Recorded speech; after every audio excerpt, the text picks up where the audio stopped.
El Ministerio de Apologética San Francisco de Sales de la Renovación Carismática Católica de Costa Rica presenta El Primado de Pedro.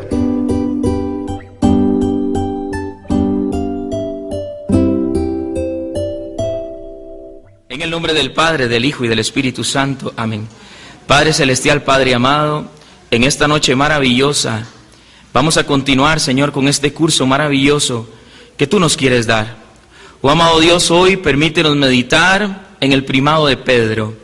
Hoy permítenos meditar en Tu palabra, Señor, para que sea una palabra viva y eficaz, para que Tu Santo Espíritu nos asista en esta noche, para que podamos, amado Dios, meditar en Tu palabra y profundizar en ella y poder compartirla con nuestros hermanos. Amén y amén. Quedamos reunidos en el nombre del Padre, del Hijo y del Espíritu Santo. Amén. En el tema de la semana pasada quedó abierta Jesús fundó una iglesia.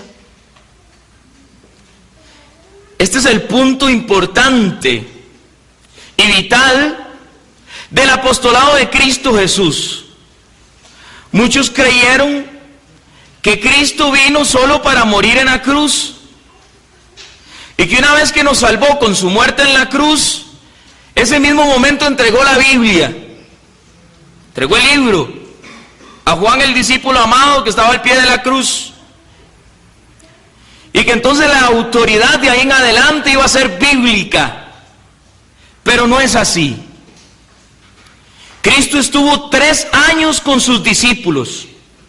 En esos 3 años se rodeó de los 12 apóstoles y de un grupo mayor de discípulos para poder transmitir las enseñanzas, porque Él estaba limitado en el tiempo y en el espacio.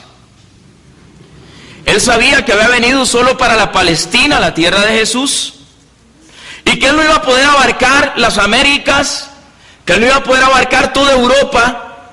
Entonces, para lo cual se dedicó a formar a 12 que fueran capaces de ser como Él, para que transmitieran las enseñanzas, para que transmitieran todo lo que Él, a través del Espíritu Santo, pudieran dar a todos los hermanos. Entonces Jesús hizo rodear de 12. El mismo Cristo Jesús hizo rodear de hermanos. Muchos hermanos dicen: yo no necesito de la iglesia. Yo puedo orarle al Señor en mi casa. Yo no necesito siquiera ir a la iglesia. Yo y Dios y yo. Nada más contrario a lo que Cristo enseñó. Porque Cristo mismo se hizo rodear de los 12. Y no solo de 12. Envió a 72 a predicar en algún momento. 3,000, 5,000 cuando daba de comer. Entonces era una multitud. La iglesia es la esposa de Cristo. Por eso se ha dicho que la iglesia es eterna, porque el Padre Celestial, en su plan de salvación, cuando prometió que iba a enviar a su Hijo para salvarte a ti y a mí, ya había pensado en la esposa de Cristo. Y la esposa de Cristo es la iglesia. Eso lo lee usted en el libro del Apocalipsis. Entonces la iglesia es eterna. Entonces Dios Padre sabía que con el envío de su Hijo, con la encarnación de su Hijo, inmediatamente Él iba a formar la nueva alianza. Y acuérdense en el concepto de nueva alianza. Una nueva alianza forma familias, forma pueblo. Entonces, alrededor de esa nueva alianza iban a ser un nuevo pueblo, una nueva alianza, la iglesia. ¿Y dónde está eso? Vamos al texto corazón. San Mateo, capítulo 16. Vamos a leer desde el versículo 15 en adelante. San Mateo 16, versículo 15 en adelante.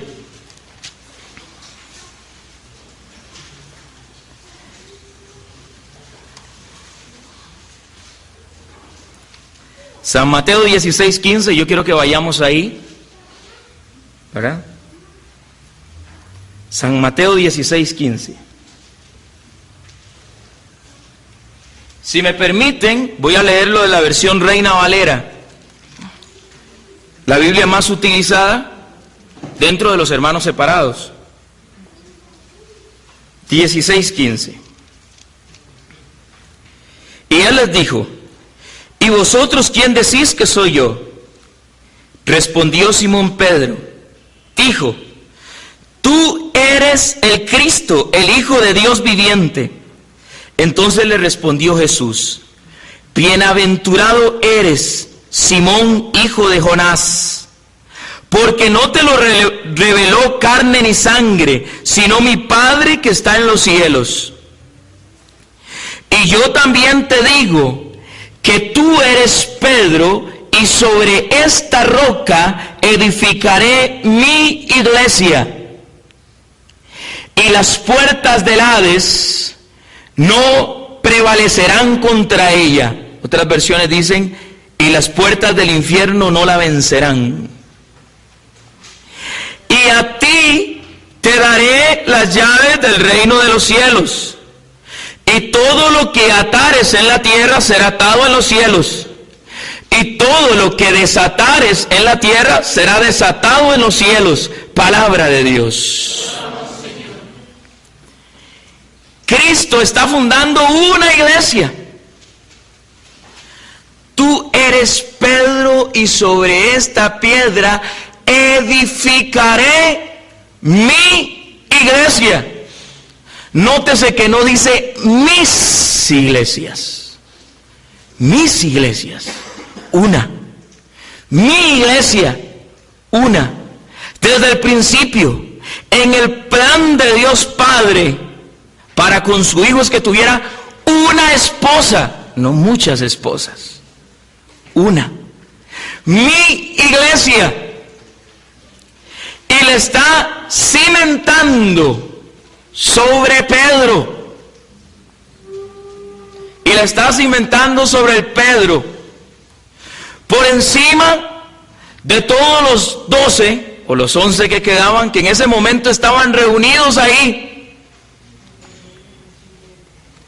Vamos a ver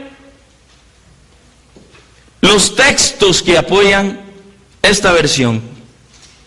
Vamos a ver los textos y las objeciones no católicas que se dicen de esta versión. El texto es muy claro. El texto es muy claro.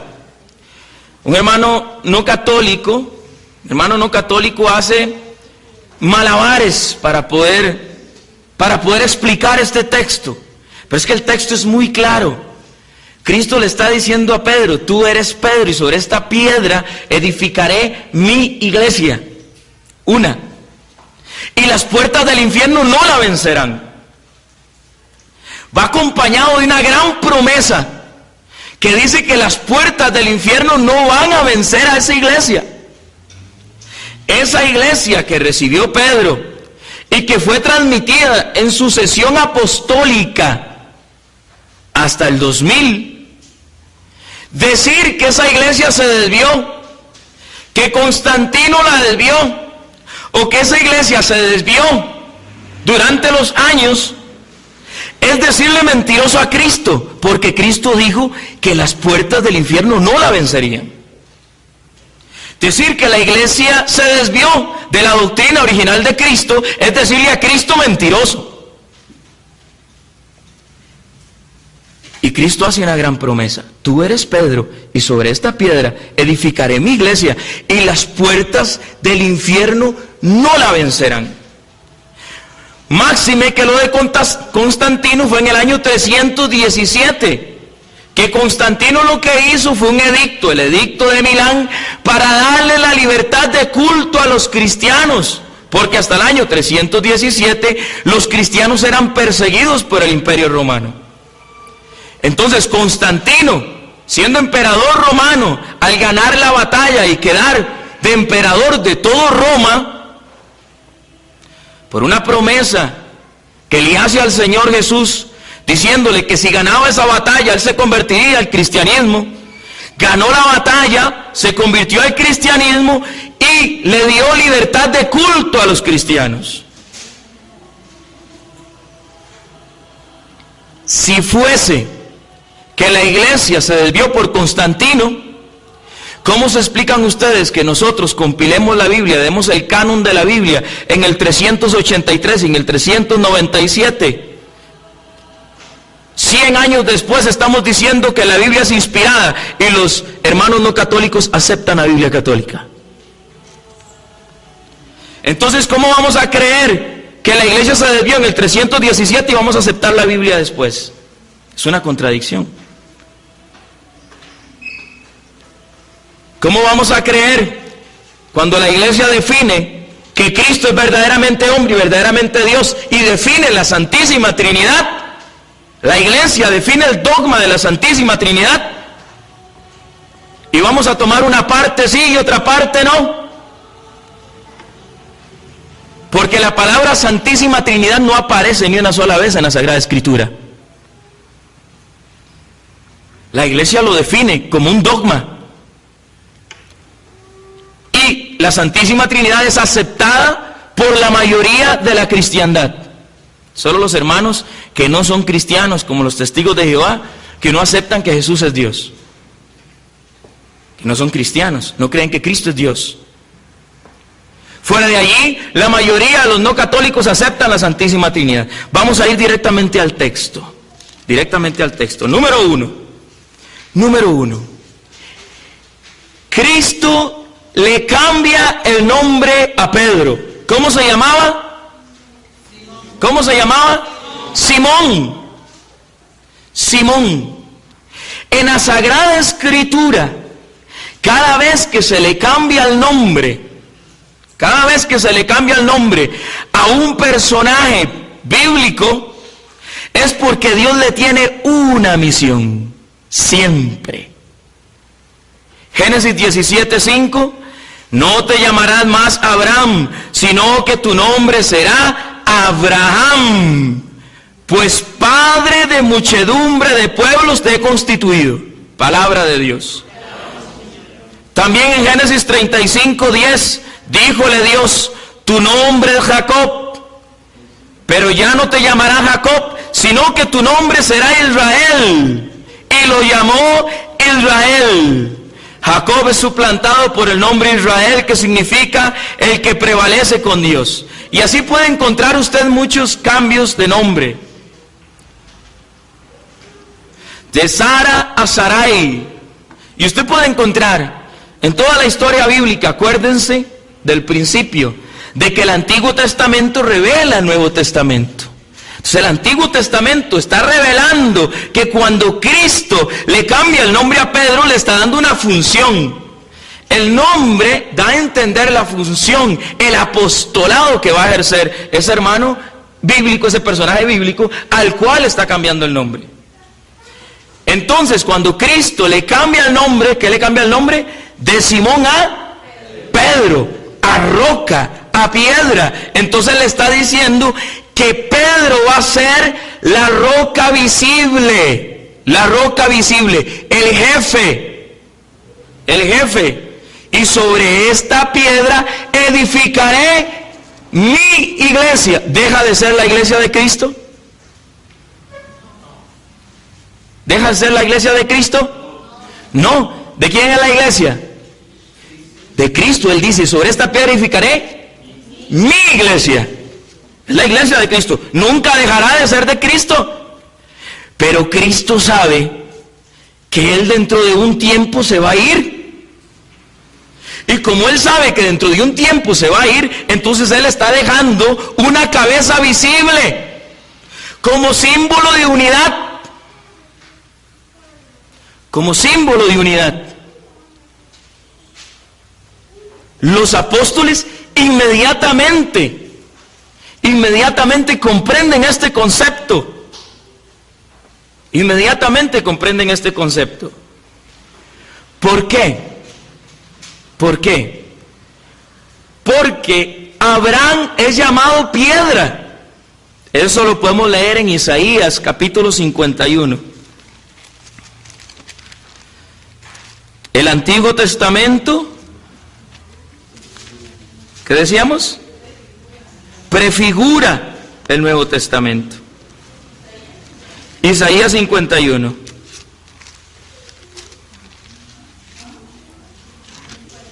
51.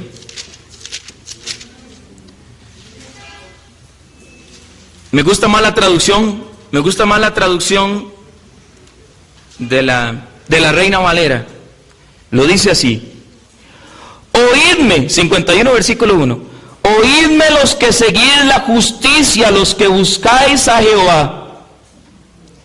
Mirad a la piedra de donde fuisteis cortados, y al hueco de la cartera de donde fuisteis arrancados. ¿A quién dice que miréis? ¿A quién? A la piedra, a la roca, a la piedra. Mirad, versículo 2, mirad a Abraham vuestro padre. ¿Quién es el padre? ¿Y qué significa papa?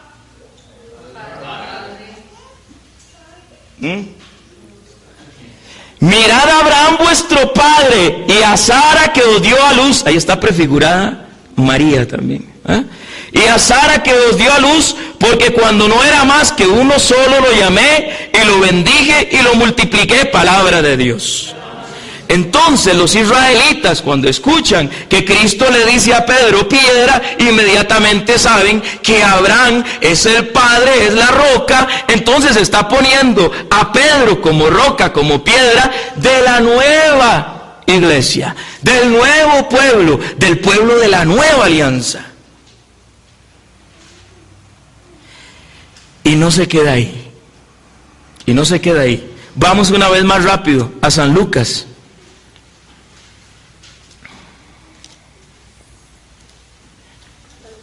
Versículo 19. 16, igual estamos en el 16. San Lucas. Perdón, San Mateo, hermano, San Mateo. San Mateo, era para ver si estaban listos, estaban vivos, eso así me gusta. Era para ver si me estaban siguiendo, hermano. San Mateo 16, 19. Y le dice, aquí es donde está estipulada la autoridad, ponga mucha atención. Y a ti te daré las llaves del reino de los cielos. Y todo lo que ates en la tierra será atado en los cielos. Y todo lo que desates en la tierra será desatado en los cielos. Palabra de Dios. Ahí está entregando Jesucristo la autoridad con el símbolo de las llaves. Ve, hermanos, para comprender bien este contexto, tengo que darles una noticia. Resulta que yo tengo que irme como un año. Voy a salir del país como un año. A partir de ahora. Entonces, a partir de ahora, yo le voy a entregar las llaves a Eddie. Entonces, Eddie, tome las llaves. Como yo me voy a ir del país, yo le entrego las llaves de mi carro, las llaves para que saque el equipo de sonido. Lo que usted haga aquí en el curso, yo lo voy a respetar allá. Lo que ustedes hagan aquí en el curso, yo lo voy a respetar allá. ¿Se entiende o no se entiende? ¿Se entiende o no se entiende? ¿Qué entienden ustedes? Es algo simbólico.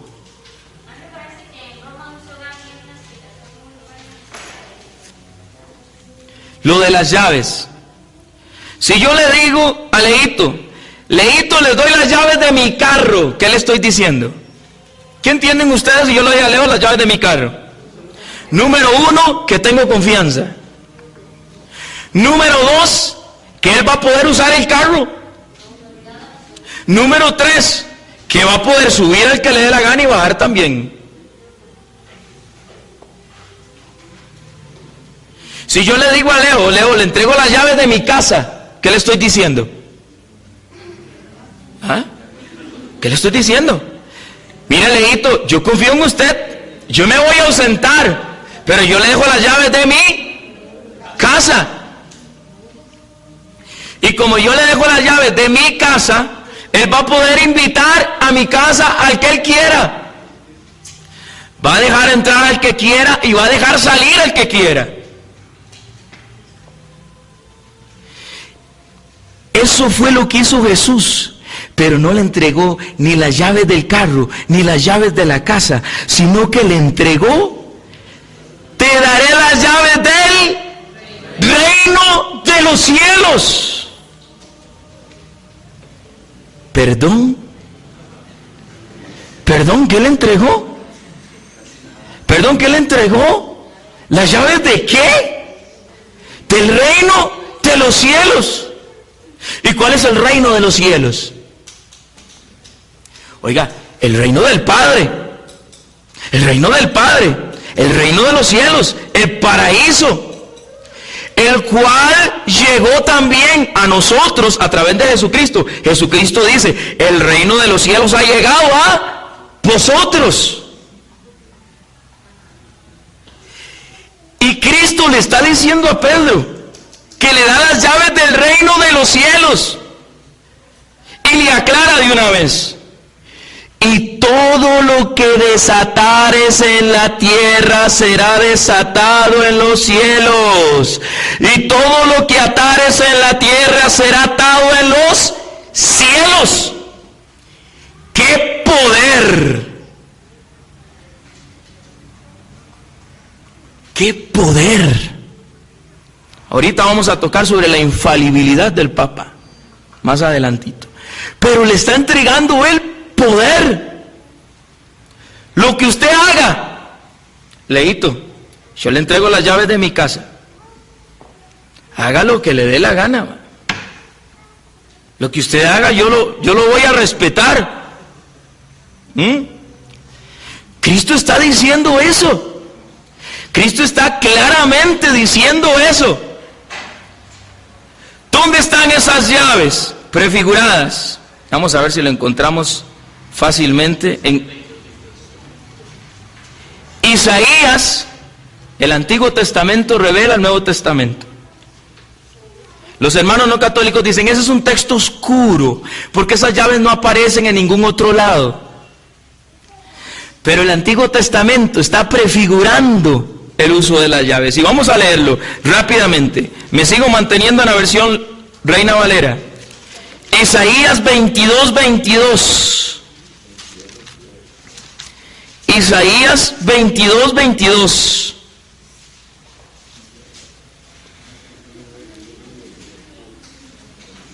Desde el 20 vamos a leer. Versículo 20. Prefigurado del Antiguo Testamento.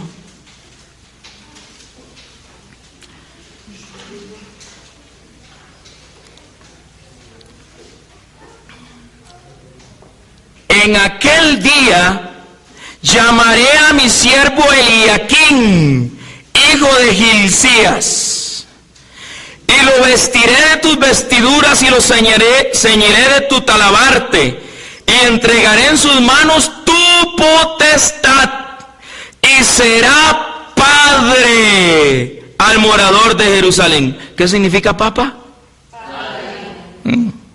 Y será padre al morador de Jerusalén. Jerusalén, la patria celestial.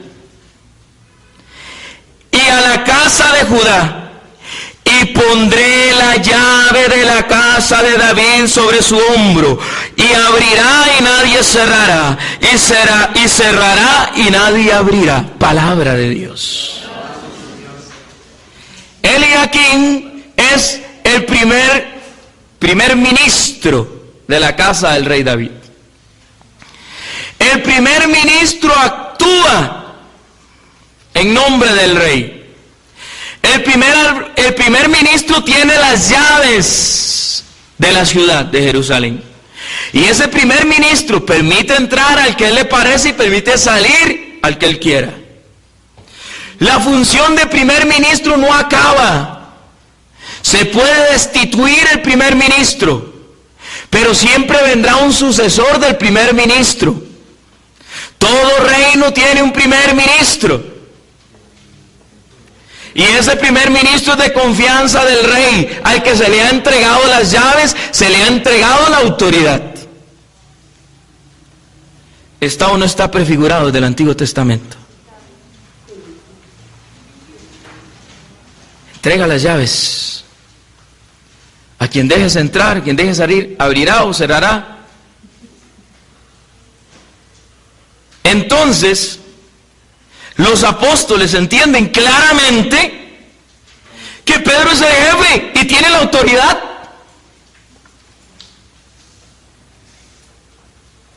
Que él es el jefe y tiene la autoridad. Y le dicen a uno, hermano, pero ¿por qué a Pedro? ¿Por qué no se lo dio a otro? ¿Por qué no se lo dio a Juan, por ejemplo? ¿Acaso no era más joven? ¿Acaso no era más fiel? ¿Estaba al pie de la cruz? Es lo mismo que decir, ¿por qué le entregó la tesorería a Judas? ¿No era más fácil entregársela a Mateo? ¿Qué era? ¿Ah? Él manejaba números, era un vendido al imperio romano, ¿verdad? Pero ¿por qué se le entrega a Judas? ¿Y por qué a Pedro? Número uno, porque él es el jefe y él hace lo que le da la gana. Número dos, porque Dios no mira las apariencias sino el corazón. Y en su misericordia Él sabe por qué. Porque si nos ponemos a decir ¿por qué este o por qué aquel? La pregunta sería ¿por qué yo estoy aquí? ¿No hemos sido pecadores? ¿No hemos sido pecadores? La misericordia de Dios no ha sido abundante con nosotros. Mire, gracias a Dios que escogió a Pedro, porque eso significa que yo tengo cabida también en el reino. ¿Ah? Eso significa que usted y yo, hermano, tenemos cabida en el reino de los cielos. Es el gran misterio de la misericordia de Dios. Y Él quiso elegir a Pedro, y punto. Y punto. Y ante esa escogencia de Jesús, si yo creo en Jesús y creo en sus palabras, yo me someto a la autoridad de Pedro. Someto a la autoridad de Pedro. Hermano, le dicen a uno, es que Cristo es la roca, es la piedra angular, entonces Pedro no puede ser la piedra, le dicen a uno. Eso se lo dicen en base a Efesios, capítulo 2. Efesios, capítulo 2.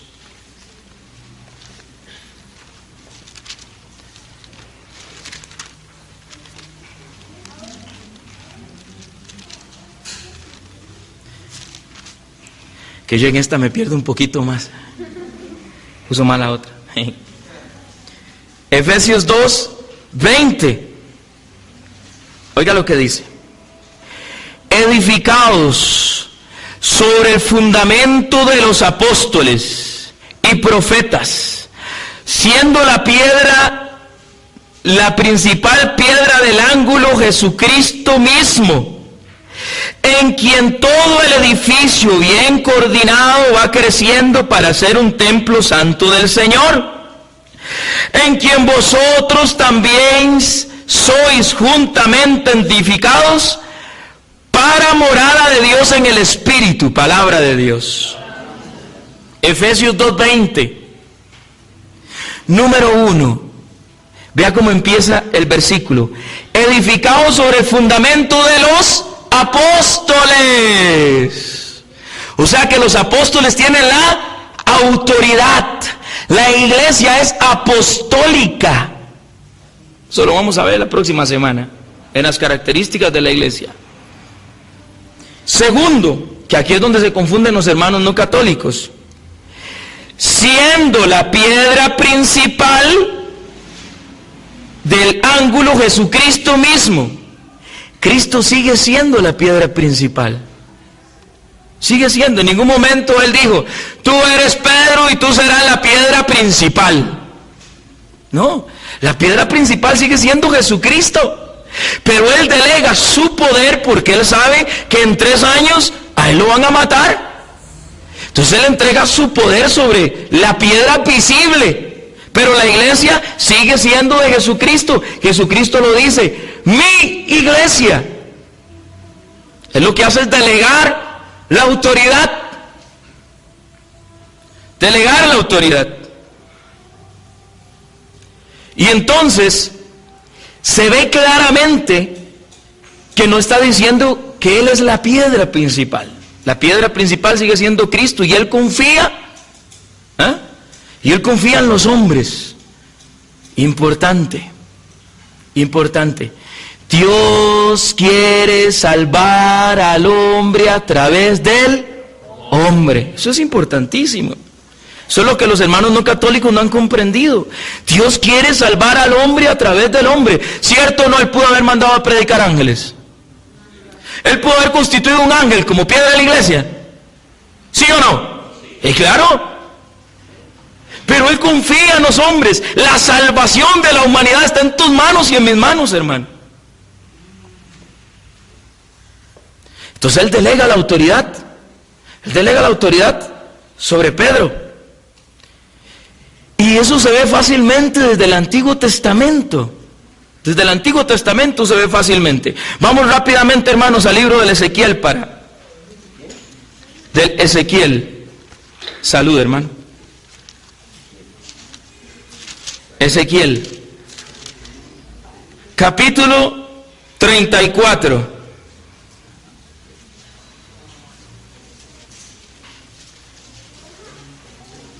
Ezequiel capítulo 34, una vez más, el Antiguo Testamento prefigura el Nuevo Testamento. O sea, lo que Cristo está haciendo con Pedro no es nada nuevo. Desde el Antiguo Testamento viene prefigurado. Usted no vio que algún apóstol se levantara en ese momento y dijera, un momentico, ¿cómo me va a poner usted una autoridad? Si yo puedo ir directamente a usted, Señor. Usted no está aquí conmigo, porque está nombrando a Pedro. ¿Verdad? Ezequiel 34, versículo 11. Mucha atención. Porque así ha dicho Jehová. Para los hermanos que están escuchando la grabación, estoy leyendo de la Reina Valera. ¿De acuerdo? Estoy predicando todo con la Reina Valera. Porque así ha dicho Jehová el Señor, he aquí yo mismo iré a buscar mis ovejas y las reconoceré. Él mismo iría ¿a qué? A buscar las ovejas y las reconocerá. Pase al versículo 13. Y yo las sacaré de los pueblos y las juntaré de las tierras, las traeré a su propia tierra y las apacentaré en los montes de Israel por las riberas y en todos los lugares habitados del país. Versículo 15. Yo apacentaré mis ovejas y yo les daré aprisco, dice Jehová el Señor. Palabra de Dios. O sea que Él será el pastor. Él será el mismo, dice, yo mismo. Ustedes lo leen ahí donde dice, yo mismo iré a buscar mis ovejas y las reconoceré. Yo mismo. Él es el pastor. Y 3 capítulos más adelante, en el capítulo 37, versículo 24 dice, mi siervo David será rey sobre ellos, y todos ellos tendrán un solo pastor, y andarán en mis preceptos, y mis estatutos guardarán, y los pondrán por obra. Palabra de Dios. Él dice, yo soy el pastor, yo mismo las apacentaré, y 3 capítulos más tarde, pondré a mi siervo David. Exactamente. Hizo lo mismo con Pedro. Exactamente.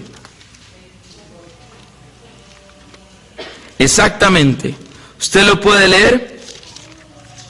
San Juan 10:16. San Juan 10:16. San Juan 10:16. No lo había marcado aquí. 10:16. También tengo otras ovejas que no son de este redil. Aquellas también debo traer y oirán mi voz. Y habrá un solo rebaño y un solo pastor. ¿Qué dice? Y habrá un solo rebaño. Eso lo vamos a ver de hoy en 8 cuando veamos el tema de la iglesia. Un solo rebaño y un solo pastor. ¿Y qué hace en Juan capítulo 21? Nombra a Pedro pastor. 21, versículo 15. Exactamente lo mismo. ¿Qué pasó en el libro de Ezequiel 34 y 37? Capítulo 34 y capítulo 37. San Juan, capítulo 21, versículo 15. San Juan 21, 15. Cuando hubieron comido, Jesús dijo a Simón Pedro: Simón, hijo de Jonás, ¿me amas más que estos? Voy a ubicarlos. Cristo ya ha resucitado, ¿verdad? Cristo ya ha resucitado. Entonces Él habla después de la resurrección con Pedro. Si Cristo hubiera quitado las llaves, este era el momento ideal. Él hubiera llegado: Pedrito, ¿te acordás de las llaves? Devolvémelas, vos me negaste 3 veces. Echa las llaves. Echa las llaves. Pero aquí, Él hace todo lo contrario. Lo confirma en la misión, en autoridad. Y le dice: cuando hubieron comido, Jesús dijo a Simón Pedro: Simón, hijo de Jonás, ¿me amas más que estos? Le respondió: sí, Señor, tú sabes que te amo. Él le dijo: apacienta mis corderos. Volvió a decirle por segunda vez: Simón, hijo de Jonás, ¿me amas? Pedro le respondió: sí, Señor, tú sabes que te amo. Le dijo: pastorea mis ovejas. Le dijo por tercera vez: Simón, hijo de Jonás, ¿me amas? Pedro se entristeció de que le dijese la tercera vez: ¿me amas? Y le respondió: Señor, tú lo sabes todo, tú sabes cuánto te amo. Jesús le dijo: apacienta mis ovejas. Palabra de Dios. Lo está nombrando pastor. ¿Pastor sobre quién? Es impresionante este texto. Porque primero le dice, si usted pone atención, en el versículo 15 le dice primero: apacienta mis corderos. En el versículo 16 y al final del versículo 17 le dice: pastorea mis ovejas y apacienta mis ovejas. O sea, primero le dice corderos y después le dice ovejas. ¿Notan la diferencia? ¿Están notando la diferencia? ¿Cuál es la diferencia entre el cordero y la oveja?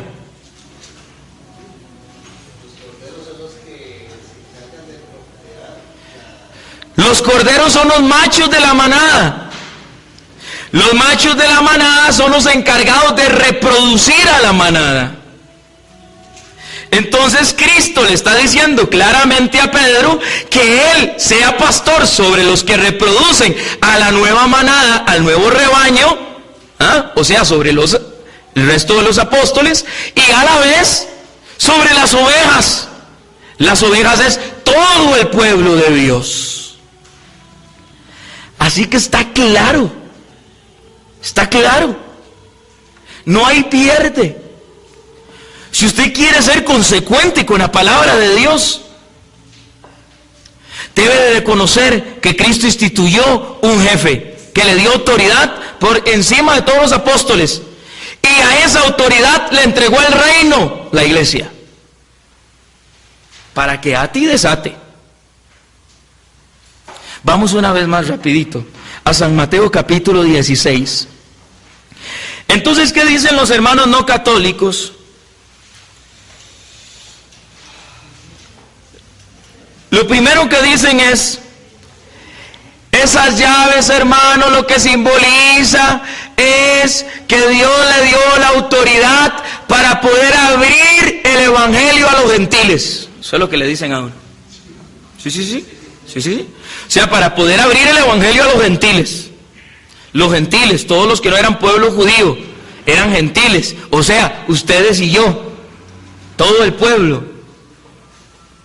Todo el pueblo, a los gentiles. Pero eso es erróneo. ¿Por qué es erróneo? Porque la evangelización a los gentiles nunca se cerraría. Y Cristo le está diciendo claramente: lo que ates en la tierra será atado en los cielos, y lo que desates en la tierra será desatado en los cielos. Entonces quedaría 50% sin cumplir, porque la evangelización a los gentiles nunca se va a cerrar. Entonces la interpretación es incorrecta. No es para la evangelización a los gentiles, le está dando autoridad y no hay límite. Le está diciendo: lo que ates en la tierra será atado en los cielos, y lo que desates en la tierra será desatado en los cielos.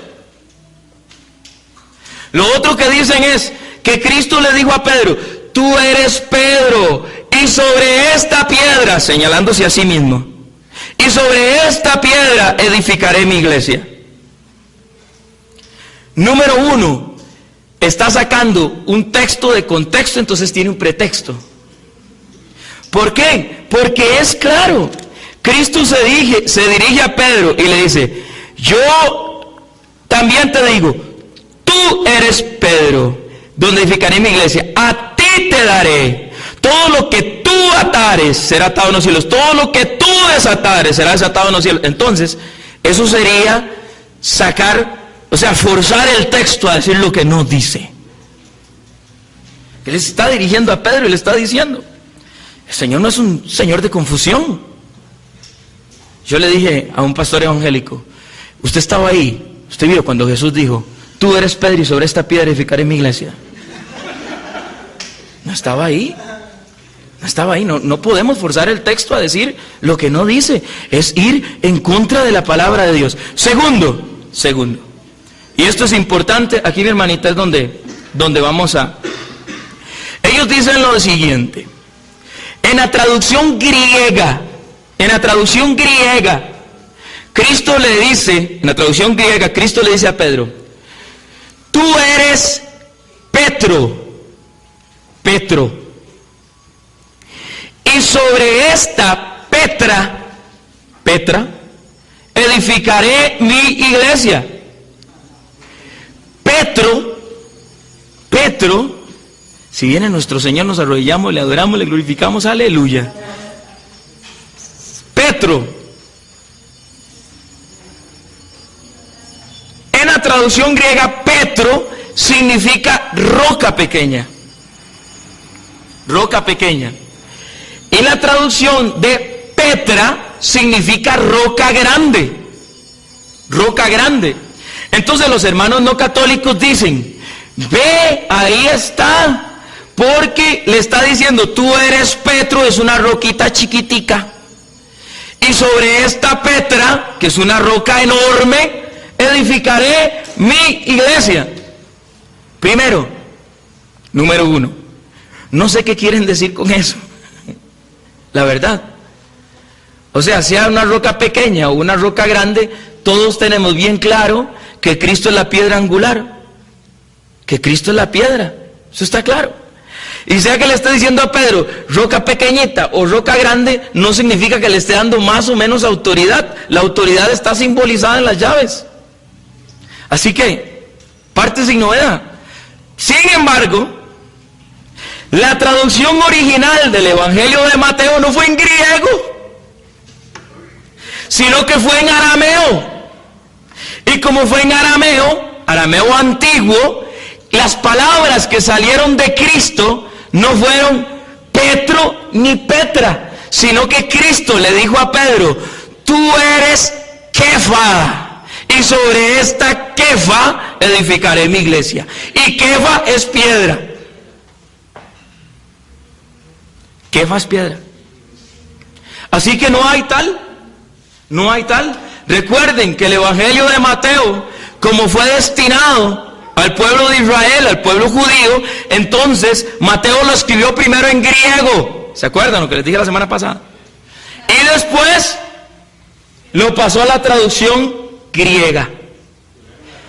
Primero en arameo, sí lo dije al revés, perdonen, gracias hermanos. Primero y además Cristo hablaba arameo. Entonces lo que Cristo dijo: tú eres Kefa, y sobre esta Kefa edificaré mi iglesia. Y para que vean que Dios no es un Dios de confusión, vamos rápidamente a San Juan, capítulo 1, versículo 42. San Juan.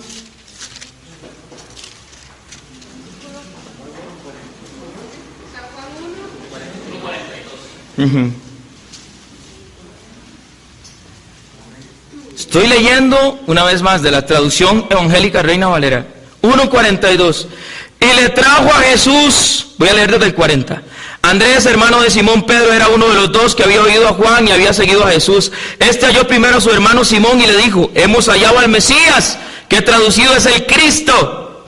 Y le trajo a Jesús, y mirándole Jesús dijo: tú eres Simón, hijo de Jonás, tú serás llamado Kefas, que quiere decir piedra. Palabra de Dios.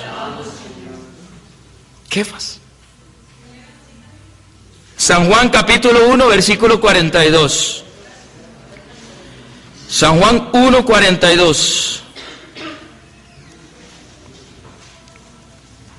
Entonces no hay tal de Petro ni Petra. Ahora, ¿por qué se dio esto de Petro y Petra cuando lo hizo el escritor?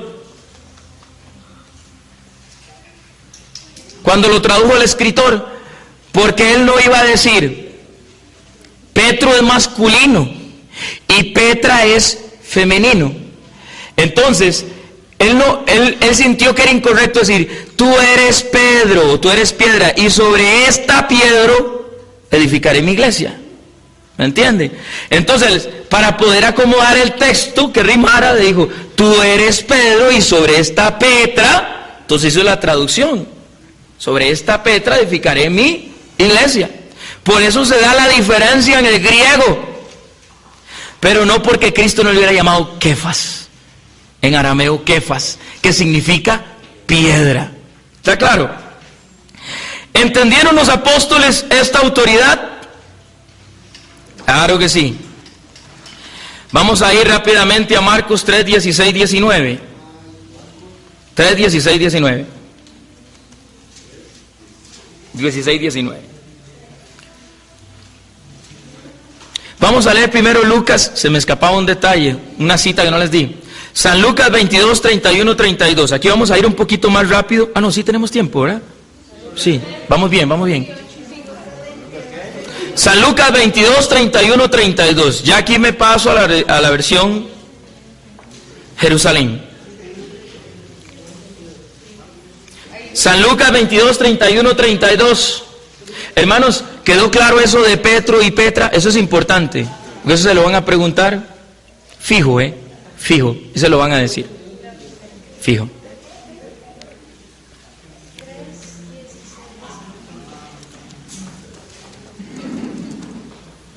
San Lucas 22:31-32.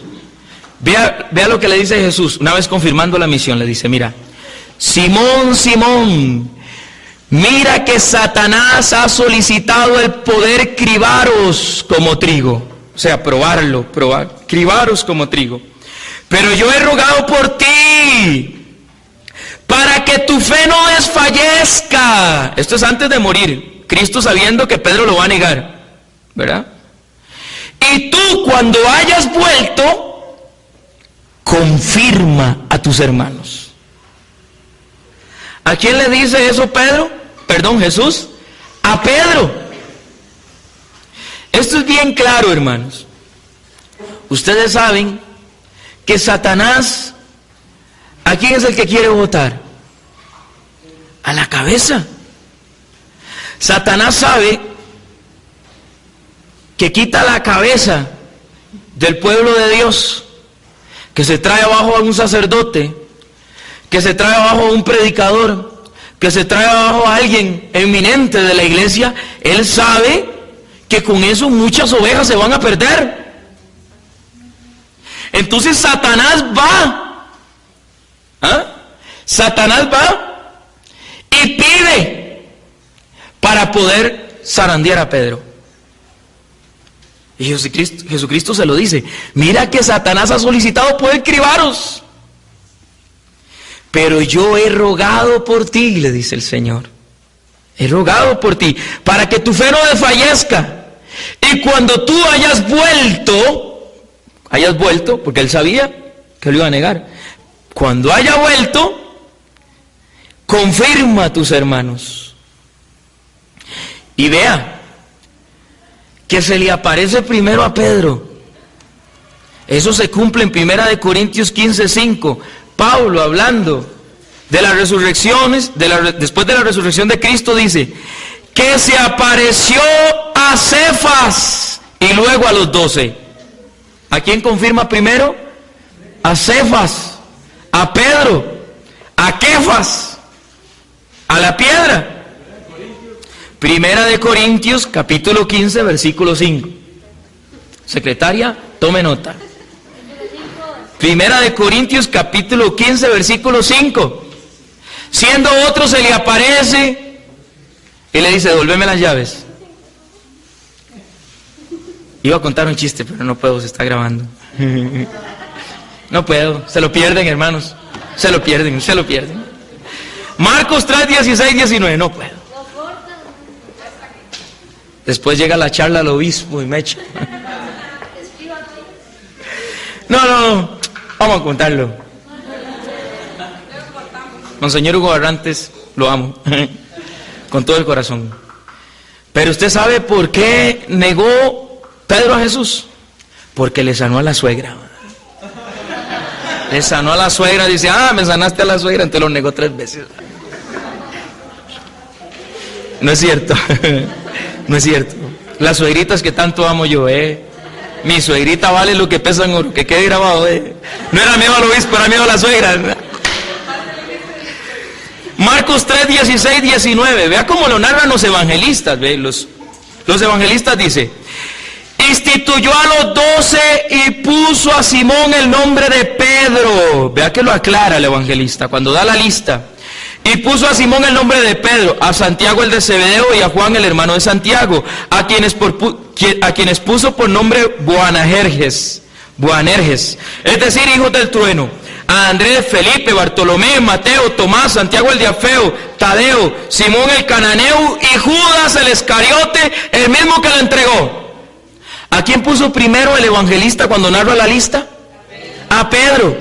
Y dice que le cambió el nombre por Pedro, diciendo, ahí está la autoridad, es el primero. Dígame una cosa, cuando usted hace una lista para invitar a la boda o invitar al cumpleaños, ¿a quién pone usted de primero? A los más importantes. Usted de primero pone a los más importantes y usted pone este y este y este y este y este. Y al final usted dice, tal vez pueda entrar este, tal vez. Vea que el evangelista cuando pone la lista lo hace al propio. ¿Quién se convirtió primero? Pedro. ¿Fue Andrés? ¿Se acuerdan? Que Andrés fue a decirle a Pedro y le presentó Pedro a Jesús. El primero que se convirtió fue Andrés. Sin embargo, vea que él pone en la lista primero a Pedro y de último a Judas. Porque la lista es clara. El evangelista tiene claro, San Marcos tiene claro quién es el jefe. Igual Lucas 6, 14, 16. Lucas 6, 14, 16. Eso, secretaria.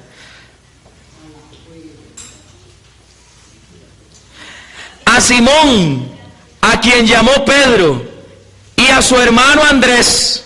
Primero Pedro y después pone Andrés. Y vea que le dice, a quien llamó Pedro, diciéndole, el que tiene la autoridad, la piedra. A Santiago y a Juan, a Felipe, a Bartolomé, a Mateo y a Tomás, a Santiago el de Alfeo y Simón llamado Celotes, a Judas Santiago y a Judas el Iscariote, que llegó a ser un traidor. Primero a Pedro y de último a Judas. Igual en Mateo 10, 2 y 4.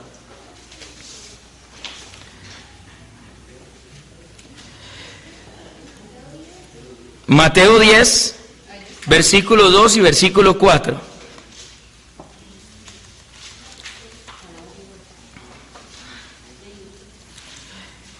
Los nombres de los 12 apóstoles son estos. Primero Simón. Primero Simón, dice. Primero Simón. Es el primero. ¿Qué le vamos a hacer si es el primero? Llamado Pedro. Y a su hermano Andrés, Santiago el de Zebedeo, y su hermano Juan, Felipe y Bartolomé, Tomás y Mateo el publicano, Santiago el de Alfeo y Tadeo, Simón el cananeo y Judas el Iscariote, el mismo que lo entregó. Mateo 10, versículos 2 y 4. Primero, Simón. Primero Pedro y de último Judas.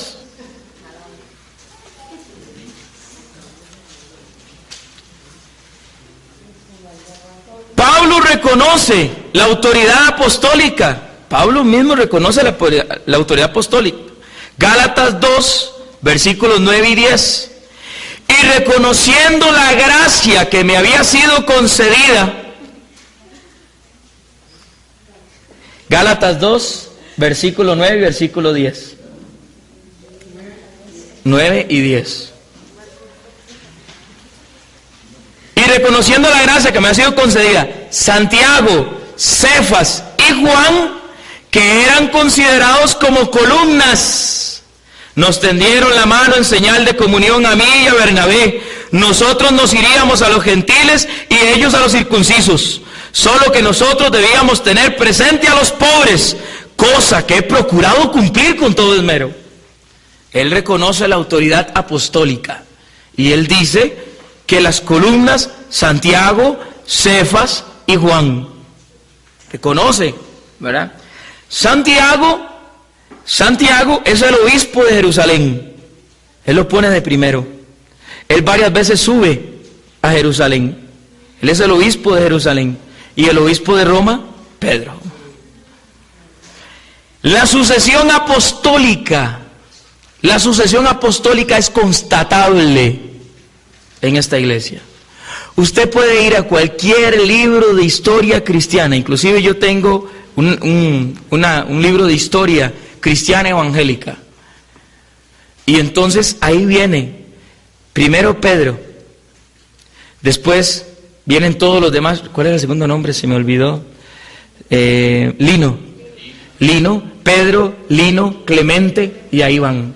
Inclusive es de notar que Clemente es papa en el año 80 y estaba vivo San Juan. San Juan muere hasta el año 95, 100. Y Clemente es papa. Todos ellos iban muriendo martirizados. Entonces, por sucesión apostólica, se van dando las llaves unos a otros, ¿verdad? Y eso es así. Ustedes recuerdan que en el momento en que faltó Judas, se levantó Pedro y dijo: es necesario buscar el siguiente sucesor. ¿Y se nombró a quién? A Matías. ¿Y quién lo dijo? Pedro. Vamos a ver si podemos, si nos da tiempo, de meternos un poquito. Hechos 1:15. El primero en ponerse en pie delante de los hermanos y predicar fue Pedro. En ese día se convirtieron unos 3,000. Hechos 1:15. Hechos 2:14. Pedro presentándose con los 11, levantó su voz y dijo: judíos y habitantes todos de Jerusalén, que os quede bien claro y prestad atención a mis palabras. Pedro se levanta primero. Hechos 2:14.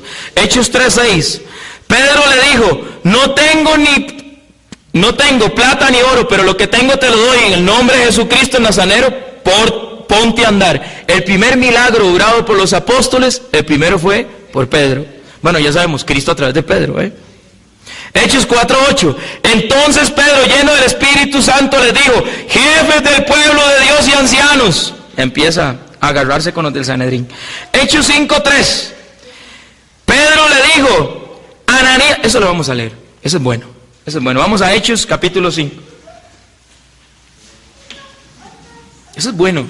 Oiga, esa es buena. Hechos capítulo 5.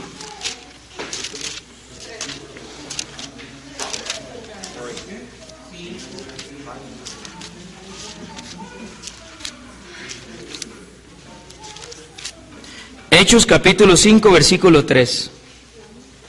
Es para que veamos que Pedro usó su autoridad. Una vez que se fue Jesús, él empezó a usar su autoridad. Esta es buena, oiga. Un hombre, desde el versículo 1, un hombre llamado Ananías, de acuerdo con su mujer Zafira, vendió una propiedad y se quedó con una parte del precio. Sabiéndolo también su mujer, la otra parte la trajo y la puso a los pies de los apóstoles.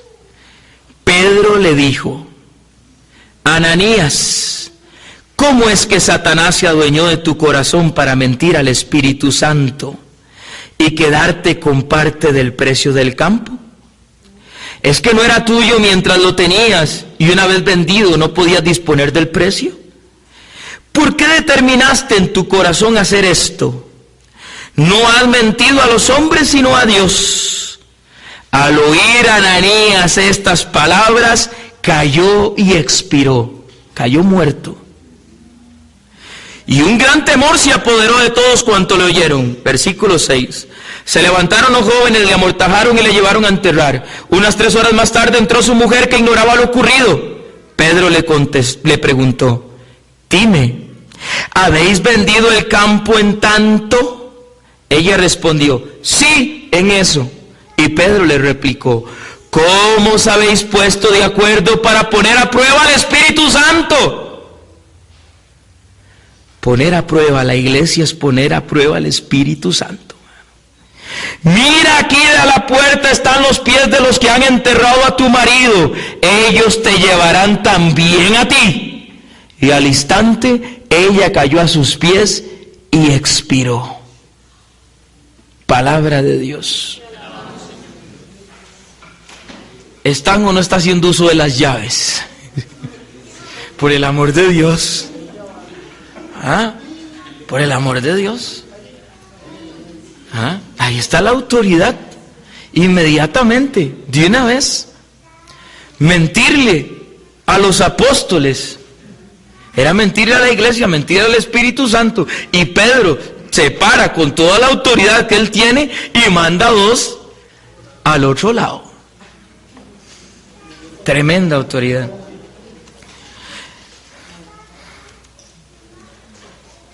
Hechos 5:15, interesante.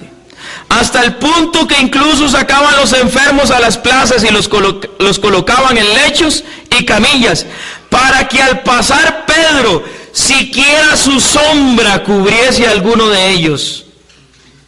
Y quedaban sanos. La sombra de Pedro sana. Oiga, la experiencia que yo tuve aquí cuando vino su santidad Juan Pablo II. ¿Ah? Cuando vino aquí, bueno, no sé los que recuerdan, los que tienen unos añitos como yo, ¿verdad? Entonces, pasó aquí por toda la avenida Segunda, una sensación espiritual extraordinaria. Ya sabemos que no se trata de sentimientos. Es que el problema, ahí es donde está el problema, man. El problema, este tema yo tengo que darlo en el punto de la iglesia, así que voy a hacer pero no se trata de sentir bonito. Ay, es que hermano, yo estoy ahí en esa iglesia en donde el pastor ora, y donde el pastor ora, yo siento que me brinca todo el cuerpo. Y yo siento que yo siento como un fuego, y yo siento como esto, y yo siento como el otro, y yo siento, es que ahí sí hay milagros, es que ahí se habla en lenguas, es que ahí se sanan enfermos, es que ahí, cuidado hermano, te está yendo por sentir bonito. Porque San Mateo capítulo 7 dice que muchos llegaron y dijeron, Señor, Señor, pero si en tu nombre sanamos enfermos, si en tu nombre hicimos esto, si en tu nombre hicimos, apartaos de mí, no os conozco. Porque no hicieron la voluntad de Jesús. Así que los milagros no son seña de que estés en la iglesia correcta. Satanás hace milagros. Y no estoy diciendo con esto de que los hermanos no católicos en nombre de Jesucristo no hagan milagros, no estoy diciendo eso, quede claro. Lo que estoy diciendo es que los milagros no son la señal para decir, esta es la iglesia verdadera. No se trata de sentimientos, se trata de obediencia. Y si Cristo deja una autoridad y funda una iglesia, hay que obedecer a esa iglesia que Cristo fundó. De lo contrario, corremos el peligro de estar en una iglesia que no sea de Cristo. Aunque sea muy bonita, aunque tenga aire acondicionado, aunque lo lleven a recoger en carro, aunque tenga a los chiquitos en dominical, todo lo que usted quiera, mi hermano. Porque Cristo tiene una esposa, y esa esposa es la iglesia. Y Cristo es fiel a la iglesia. Eso lo vamos a ver en el próximo tema. No se lo pierdan en este mismo canal y sobre esta misma hora. Vamos a ver ese tema, porque vamos a entrarle a todas las características de la iglesia. Hermano, nos acompaña la Biblia, la tradición, la historia, el Espíritu Santo. San Juan capítulo 16, versículo 13. Les daré mi espíritu y los llevará a la verdad completa. Es una promesa de Cristo. Cristo le dijo a los apóstoles: les daré mi espíritu y los llevará a la verdad completa. Y decir que esta iglesia se desvió es decirle a Jesucristo mentiroso. San Juan 20, capítulo 20, versículo 28. Por mi parte yo estaré con vosotros todos los días hasta el fin del mundo. Esa promesa se la dio la iglesia a los apóstoles. ¿Cuándo dijo que iba a estar? ¿O del año 1500 para acá? ¿Qué vas a hacer con esos 15 siglos? Mateo 20, 28. Sí, Mateo 20, 28. Gracias, hermano. ¿Ah? San Mateo capítulo 20, versículo 28. ¿Qué vas a hacer con esos 15 siglos? ¿Significa que Pedro no iba a morir? ¿Significa que los apóstoles no iban a morir? Cristo dijo: por mi parte yo estaré con vosotros todos los días hasta el fin del mundo. Lo que está hablando es de sucesión apostólica, de que esa iglesia va a permanecer hasta el fin del mundo.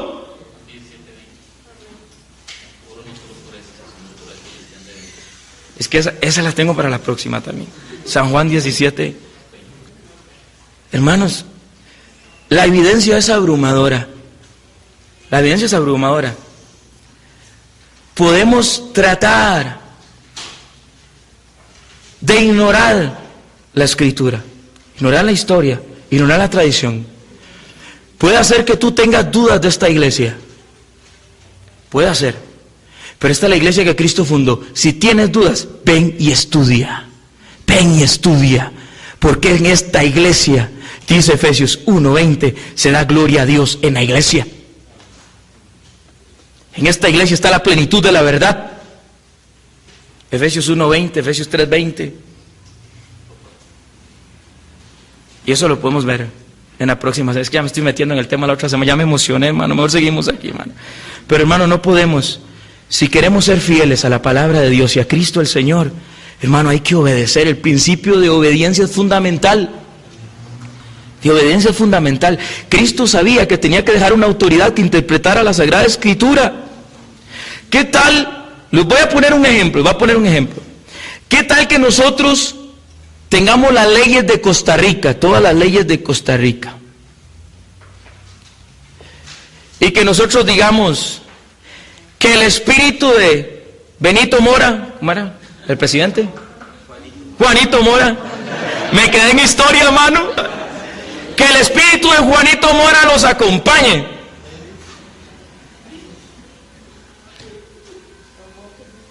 Todos los abogados interpretan las leyes a su antojo. Pero hay una autoridad y viene el salacuartazo y le dice: no, señores, así no es. Esto se interpreta así. Porque la autoridad es necesaria.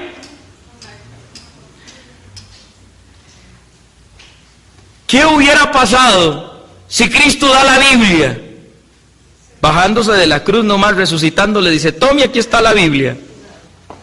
Entrega la Biblia y no da una autoridad y les dice: interpreten lo que quieran. Habría un caos a tal punto que al siglo XX tendríamos 42,000 iglesias diciéndose la verdadera. Eso pasó del siglo XV para acá. En el momento en que se quita la autoridad de la iglesia, se rompe con el papado, con la autoridad que Cristo deja. Cada quien interpreta la Escritura. Y todos se dicen tener el Espíritu Santo. Y todos se dicen que van a la verdad. Y todos se proclaman la iglesia verdadera. Porque rompieron con la autoridad. La autoridad es símbolo de unión. Y Cristo lo dejó bien establecido y bien claro. Y ya vamos a ver que una de las características de esta iglesia es que sean una. Ya lo vamos a ver, eso lo vamos a ver en la otra semana, hermano. Tenga paciencia, hermano. Seguimos. Hechos 2:20.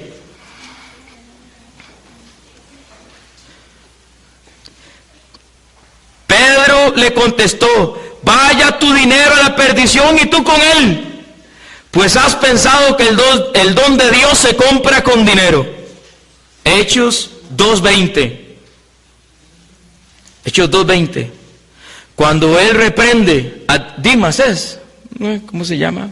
Hechos 2:20, busquémoslo ahí rápido. Hechos 8:20. 8:20, vamos. Hechos 8:20. Simón se llama, simonía, es el pecado de simonía. Ajá. Cuando se quiso comprar al Espíritu Santo. Ananías. Simón el mago. Sí, Simón el mago. Ya. Entonces Pedro descomulga ahí. De una vez lo descomulga. Ahí está la excomunión.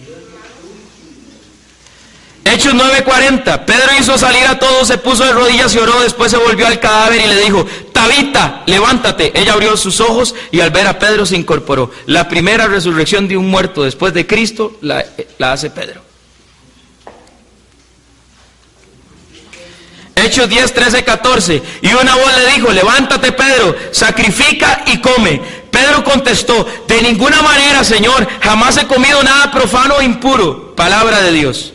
Ahí es donde está la visión de Pedro, que le es revelada a Pedro. Él tiene una visión que aparece un manteado con animales que eran declarados impuros.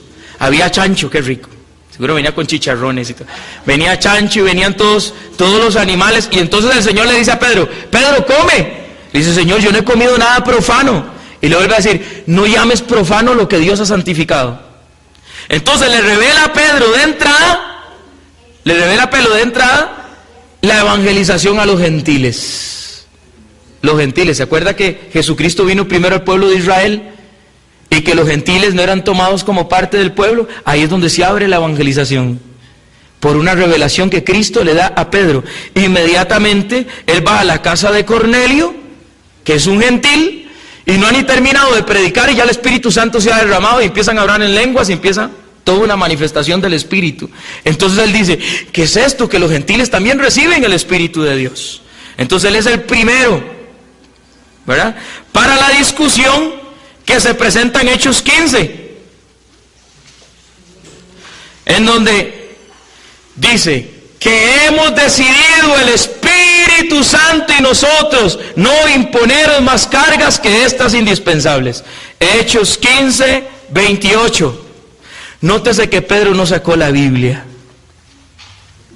Subió Pablo a preguntarle a los apóstoles. Y Pedro no sacó la Biblia, dice: hermanos, porque si se hubiera ido a la Biblia que en ese momento era el Antiguo Testamento, la Septuaginta. Y en la Septuaginta no se le podía abrir la evangelización a los gentiles. Y entonces él dice: hemos decidido el Espíritu Santo y nosotros. El Espíritu Santo guarda y cuida esta iglesia.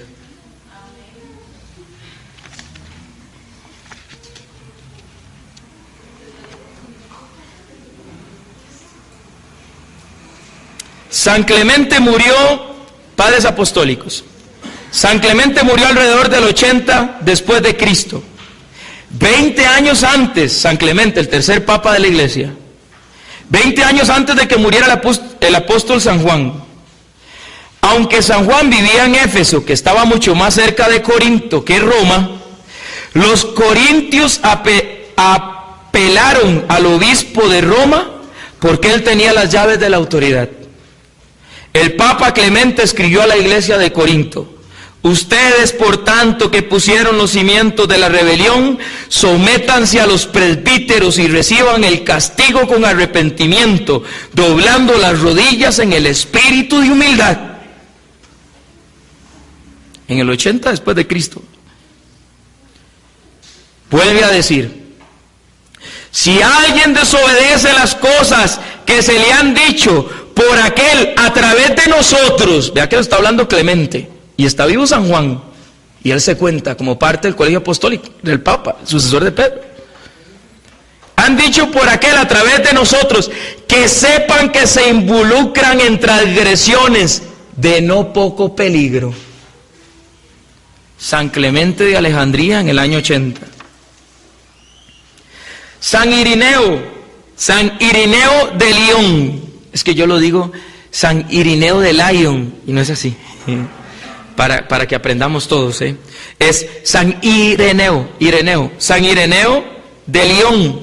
Lyon es una ciudad de Francia, ¿verdad? San Ireneo de Lyon. Entonces no es en inglés, no es Lyon, sino Lyon. No sé cómo se dice en francés.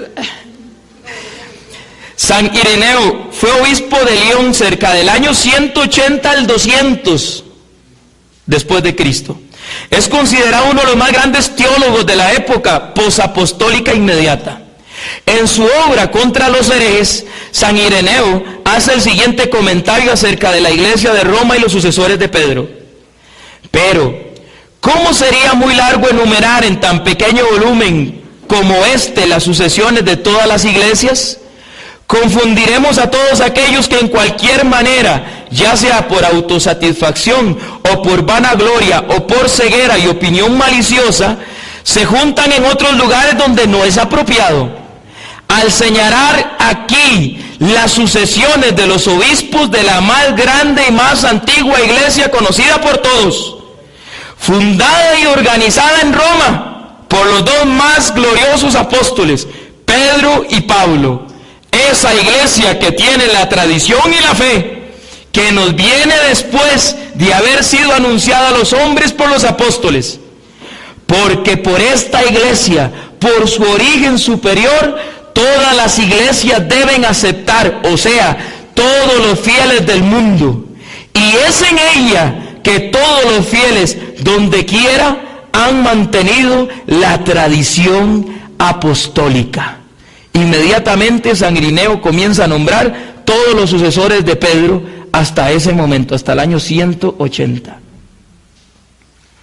Con el Papa Juan Pablo II, mejor dicho, con el Papa Benedicto XVI, 265 papas hasta el momento. Eso no se lo brinca un sapo. Eso es tradición. Eso usted puede conseguirlo en cualquier libro de historia sagrada, de historia bíblica. Y 5 minutos para cerrar. 5 minutos para cerrar. Cuando Cristo le dice a Pedro, me queda mucho. Tengo, digamos, San Cirilo de Jerusalén, San Agustín, San Cipriano, San Clemente de Alejandría. Tengo demasiados textos de padres apostólicos, no los voy a enumerar todos, nada más voy a enumerar esos 3, ¿verdad? El poder de atar y desatar, la Iglesia lo definió como la infalibilidad del Papa.